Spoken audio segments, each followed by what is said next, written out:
우리가 함께 나눌 하나님의 말씀, 본문 말씀을 제가 인쇄를 해놨습니다.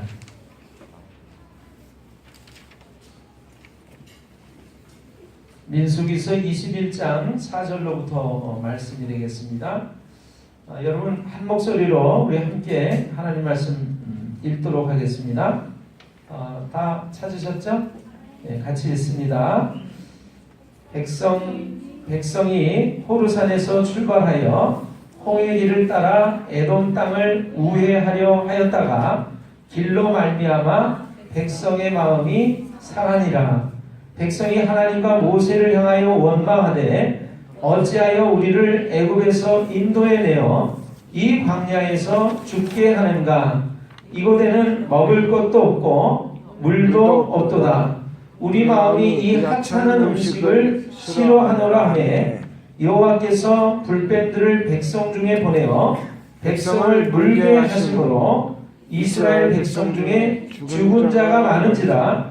백성이 모세에게 이르러 말하되 우리가 여호와와 당신을 향하여 원망함으로 범죄하여 싸우니 여호와께 기도하여 이 뱀들을 우리에게서 떠나게 하소서. 모세가 백성을 위하여 기도하매 여호와께서 모세에게 이르시되 불뱀을 만들어 장대 위에 매달아라. 물린 자마다 그것을 보면 살리라. 모세가 놋뱀을 만들어 장대 위에 다니 뱀에게 물린 자마다 놋뱀을 쳐다본즉 모두 살더라. 뱀에게 물린 자가 놋뱀을 쳐다본즉 모두 살더라. 아멘. 오늘 나눠드린 인쇄물을 하나 더 함께 좀 봐주시면 좋겠습니다. 오늘 나눠드린 인쇄물, 제가 오늘 우리 기도 가운데 앞에 있는 글들을 읽었었고요. 뒷장에 보시면 봉천동 슈바이처라고 하는 글이 있습니다. 봉천동 슈바이처 찾으셨죠? 한 분 한 분이 다 하나씩 이런 글들을 가지고 계시면 좋겠어요. 가지셨으면 좋겠어요. 옆에 있는 분들 거 보지 말고요. 내 거를 내가 봤으면 좋겠습니다. 자, 없는 분은 손을 한번 좀 들어보시고 얼른 나눠주시기 바랍니다.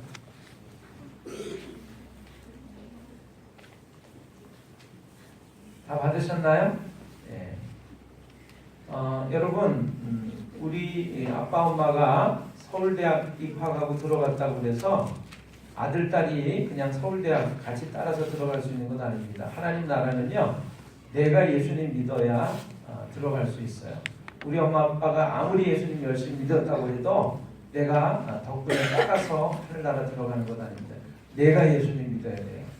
그래서 오늘 내 신앙을 가져야 되는데, 내 신앙을 가지려면 오늘 주보도 내가 가지고 있는 내 주보, 내 인생을 이렇게 좀 챙기시면 좋을 것 같아요.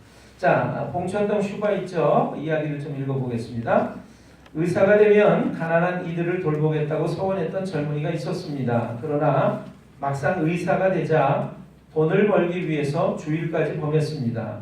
1974년 어느 날 운전기사겠죠, 택시기사겠죠. 기사가 교통사고로 피투성이가 된 아이를 데리고 왔습니다. 의사는 응급처치를 하다가 천지가 무너지는 충격을 받았습니다. 그 아이는 바로 그의 딸이었던 것입니다.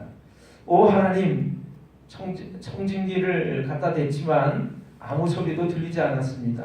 그는 하나님을 원망하면서 의사 가운을 벗고 병원문도 닫았습니다.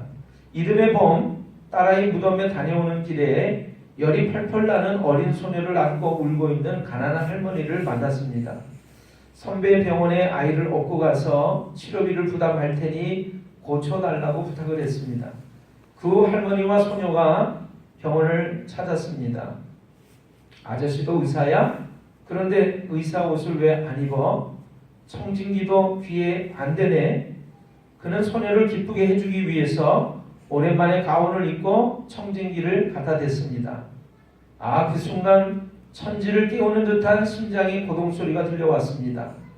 오 하나님, 작은 자를 돌보지 않고 세상을 따르던 저를 이제야 깨우십니까? 그는 당시 빈민들이 몰려왔던 봉천동에 병원을 다시 세웠습니다. 그의 도움을 받지 않은 아이와 어른이 없을 정도였습니다. 봉천동 휘바이처로 불리는 윤종 장로님 이야기입니다. 하나님은 우리의 고난을 통해서 우리에게 주신 사명을 새롭게 해주십니다. 그리고 상처, 스카죠. 영어로 스카입니다. SCAR. 상처를 통해서 별처럼 빛나게 하십니다. 별은 스타입니다. STAR. 한자만 틀린 단어예요. 여러분, 스카가 바뀌면, 상처가 바뀌면 스타, 별이 된다라고 하는 것입니다.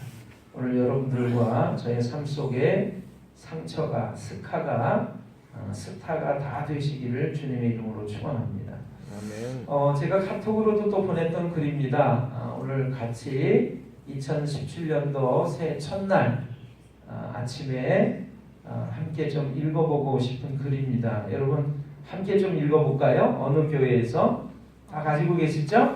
네. 같이 읽어보겠습니다. 어느 교회에서 학생 수련회를 갔습니다. 교육부를 맡은 장로님이 동행을 했습니다. 불편한 시설도 문제지만 제일 어려운 것은 화장실이었습니다. 남자 화장실이 딱 한 칸이었어요. 목사님은 붐비지 않겠나 싶어서 아침에 일찍 일어나자마자 화장실에 갔습니다. 이미 2명이 줄을 서 있었습니다. 2장입니다. 목사님 뒤로 인해 금방 2명이 더 왔습니다. 답답한 건 화장실 안에 있는 분이 나올 기미가 보이지 않는 것이었습니다. 안에 누가 있는지 목사님이 문을 두드리면서 물었습니다.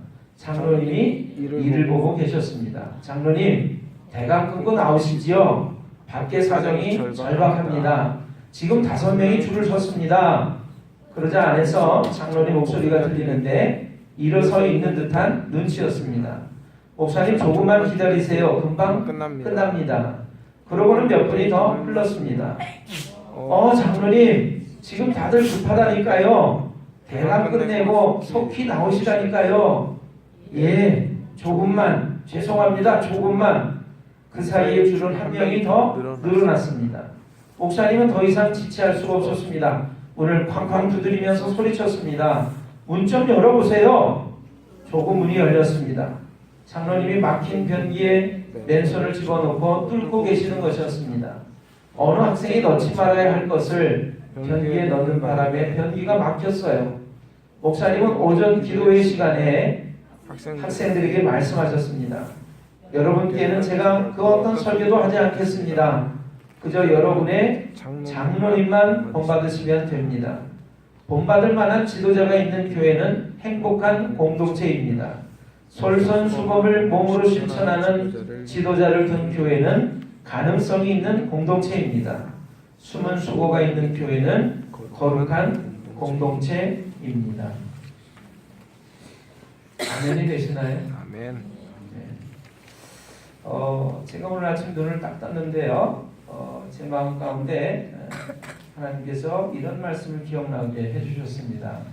그 말씀이 어떤 말씀이냐면 너희는 다 하나님의 택하신 백성이요 거룩한 나라요 하나님의 소유된 백성이요 또 거룩한 제사장들이다 라고 하는 말씀이 생각이 났습니다.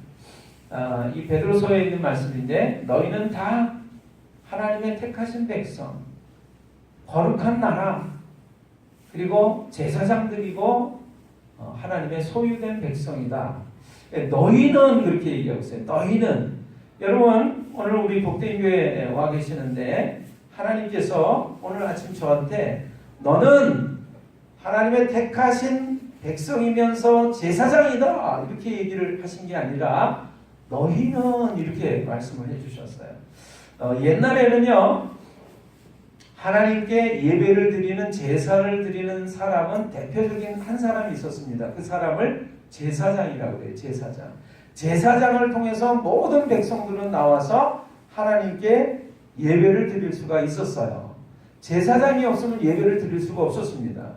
그런데 예수님이 오신 다음에는 어떻게 하나님이 우리에게 말씀하시냐면 너희는 다 하나님의 거룩한 나라요 백성들이요 제사장들이다 이렇게 얘기하고 있어요. 여러분과 제가 다를 바가 하나도 없다라고 하는 것입니다. 우리는 다 하나님의 거룩한 제사장들로 하나님께 예배를 드리는 주인공으로 이 자리에 앉아 있습니다. 믿으십니까? 아멘. 그렇기 때문에 여러분과 제가 다 동등한 사람들이에요. 다만 저는 여러분들을 하나님의 말씀을 전하기 위한 그런 사람으로 세움을 받았기 때문에 오늘 우리가 다 같이 동일하게 예배를 드리는 제사장의 모습 신분 속에서 하나님의 말씀만을 여러분들에게 전달하고 있을 뿐입니다. 누군가는 입의 역할을 하는 것이고 누군가는 손의 역할을 하는 것이고 누군가는 심장의 역할, 누군가는 다리의 역할을 하는 것이에요. 그래서 하나님께서는 이러한 공동체를 가리켜서 교회라고 말씀을 하십니다. 교회. 여러분 우리는 교회입니다. 교회. 이 예배당 건물이 교회가 아니라 여러분과 제가 바로 하나님의 택하신 백성이면서 거룩한 나라면서 제사장들입니다. 믿으십니까? 아멘. 그걸 잊어버리시면 안 돼요. 여러분과 제가 제사장이라고 하는 그 신분을 잊어버리는 순간 어떤 생각을 하게 되냐면 누군가가 하겠지 이런 생각을 하는 것입니다. 누군가가 하겠지. 누군가가 할까요? 그 집의 주인이 하는 것입니다. 그 집의 아버지와 어머니와 아들이, 딸이 주인 된 사람들이 그 집을 치우고 그 집을 가꾸고 그 집을 예쁘게 돌보는 것이죠. 여러분 이 교회는 누가 주인이냐면 하나님이 주인이시고 하나님의 자녀된 우리가 주인입니다. 하나님의 제사장 된 우리가 주인공들이에요. 우리 중에 어떤 한 사람도 나는 상관없어 이렇게 말할 수 있는 사람이 없어요. 자, 그래서 오늘 봉천동 휴가일절 이야기를 읽으면서 여러분 지금 읽으신 대로 어떤 장로님의 이야기를 읽으면서 그 장로님의 이야기가 누군가의 나하고는 전혀 다른 사람의 이야기가 아니라 바로 내가 해야 할 일이다 라고 하는 생각을 하게 되면 우리 복된 교회는 더 아름다워지고 더 행복해지고 더 복되게 변하게 될 줄로 믿습니다. 아멘. 그렇게 주인공된 삶을 살아가시는 여러분과 제가 다 되시기를 주님의 이름으로 축원합니다. 아멘. 다음 주에는요 주일 예배를 드리고 당회 및 구역회를 할 것입니다.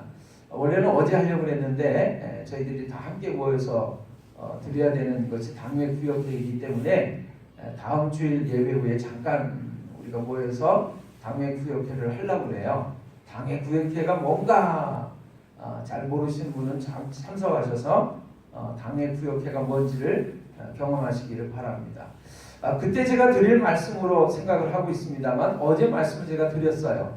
여러분 룻기서라고 하는 성경에 보시면 시어머니 나오미와 함께 둘째 며느리 룻이 사실은 이스라엘 백성이 아닌데 이스라엘 사람인 나오미, 시어머니 나오미를 따라서 이 모압 여인인 룻이 따라갑니다. 이 나오미나 룻은 남편이 없는 과부예요. 그래서 남편이 없으니까 시어머니 굳이 따라갈 필요가 없는데 시어머니를 따라오는 거예요. 시어머니를 모시려고. 그래서 이 시어머니 나오미가 룻한테 얘기합니다. 나를 떠나서 너희 고향 땅으로, 너희 조국으로, 너희 백성들에게로 네가 이제까지 알고 믿었던 신들에게로 돌아가라. 그랬더니 이 룻이 얘기를 해요. 어머니, 저에게 어머니를 떠나며 어머니를 따르지 말고 돌아가라고 말씀하지 마십시오. 어머니께서 가시는 곳에 저도 갈 것이고 어머니께서 죽으시는 곳에서 저도 죽을 것입니다. 어머니의 백성이 나의 백성이 되고 어머니가 믿는 하나님이 바로 내가 믿는 하나님이 되실 것입니다. 되시리니 이렇게 얘기를 해요. 여러분 저는 어제 이 말씀을 가지고 여러분들에게 말씀을 전했습니다. 오늘 간단하게 말씀드리는 이유는 이것이 우리 2017년도 우리 복된 교회의 표가 되기 때문에 말씀을 드리는 것입니다. 여러분, 어머니의 백성이 나의 백성이 되고 어머니의 하나님이 나의 하나님이 되시리니 라고 했을 때 여러분 이 구절을 짧은 구절이지만 우리가 읽어보면 여기에는 루시라고 하는 여인의 각오와 결단이 들어가 있다는 사실을 알 수가 있습니다. 마음가짐이 들어가 있다는 사실을 알 수 있어요. 어머니의 하나님이 나의 하나님이 되시리니 되실 것입니다. 이건 뭐예요? 각오를 얘기하고 있는 거예요. 어머니가 믿는 하나님이 어떻게 내 하나님이 된다라고 고백할 수 있을까요? 그것은 이런 얘기입니다. 어머니의 하나님이 이제는 내 하나님이 될 것입니다. 그런 얘기예요. 여러분, 다른 하나님 믿지 마시고요. 내가 믿는 내 하나님을 찾고 따라가는 믿음의 사람들이 다 되시기를 주님의 이름으로 축원합니다. 아멘.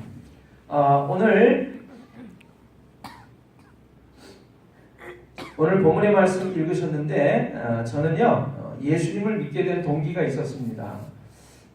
예수님을 믿게 된 동기는요 사람이 왜 죽을까? 난 죽는 게 무섭고 두려운데 싫은데.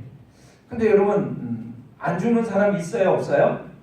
없습니다. 없어요. 하나님 말씀에 이렇게 되어 있습니다. 한 번 죽는 것은 사람에게 정해진 것이요 그 후에는 심판이 있으리니. 히브리서 말씀이에요. 한 번 죽는 것은 사람에게 정해진 것이고 그 후에는 뭐가 있다고요? 심판이 있다. 이것이 하나님의 말씀이에요. 근데 한 번 죽는 것이 사람에게는 다 정해진 것이기 때문에 죽지 않는 사람이 없어요. 그런데 저는 죽기가 싫었어요. 자, 죽고 싶은 분 계세요? 없으시죠? 저도 죽기가 싫었어요. 그래서 안 죽을 수 없을까? 이렇게 생각하고 있었는데 어느 날 하나님의 말씀을 보게 됐습니다. 그 하나님의 말씀이 여러분과 함께 지금 읽었던 민수기서 21장의 말씀이 되겠습니다. 이 이스라엘 백성은요 애굽 땅에서 이집트 땅에서 노예살이를 했습니다. 자그마치 500년 가까운 세월을 노예살이를 했어요. 우리는 일본 사람들한테 36년간 식민지 통치를 받았습니다. 노예살이를 했습니다. 36년간을 했는데도 아직도 일본의 그 식민지 통치를 받았던 때의 아픔이 고통이 사라지지 않고 있어요. 여러분이 뉴스를 보시면 그 소녀상 설치를 했다 만다 이런 얘기들을 많이 보고 계세요. 우리나라의 꽃다운 소녀들이 18살, 20살이 채 되지 않은 소녀들이 일본군 군인들한테 끌려가가지고 성노예로 몸과 마음이 아주 피폐될 정도로 이용을 당했어요. 하루에 남자 군인 30명, 40명을 받아야만 했대요. 여러분 그 아픔과 고통이 사라지질 않아가지고 온몸에 상처가 남고 흔적이 남아있습니다. 그런데 36년간을 노예살이를 했는데도 이렇게 고통스러운데 500년간을 노예살이를 한 이스라엘 민족들은 얼마나 힘들었겠어요. 하나님 앞에 맨날 부르짖은 거죠. 하나님 우리를 구원해 주세요. 우리를 해방시켜 주세요. 여러분 우리는 36년 만에 일본 사람들에게서 해방을 맞았습니다. 광복을 맞았습니다. 얼마나 행복했는지 우리나라 사람들이 전부 나가가지고 대한독립 만세! 그러고 외쳤대요. 이스라엘 사람도 그랬겠죠? 500년 동안을 노예살이를 하다가 해방이 됐습니다. 이제는 출애굽해서 이집트 땅을 벗어나서 하나님이 약속하신 젖과 꿀이 흐르는 가나안 땅을 들어가게 됐어요. 얼마나 행복했을까요? 하나님이 뒤쫓아오는 이 애굽 군사들을 홍해 바다 속에다가 수장을 시켜버렸어요. 바다가 말이죠 떡 열려가지고 바다를 맨 땅을 지나는 것처럼 지나서 그래서 광야를 접어들게 되고 가나안 땅을 들어가게 됐습니다. 그 놀라운 일들을 기적들을 보면서 이스라엘 백성들은 하나님 찬양합니다. 하나님은 놀라우신 하나님, 우리의 구원자 되신 하나님이세요 라고 외쳤어요. 근데 여러분 성경을 읽어보시면 이 이스라엘 백성들이 그 놀라운 하나님의 구원과 기적을 경험한 후에 이제 가나안 땅을 들어가기 위해서 지나야 되는 곳이 뭐냐면 광야라고 하는 곳입니다. 광야. 광야는 물이 없는 곳이에요. 땅이 말라 있는 곳이에요.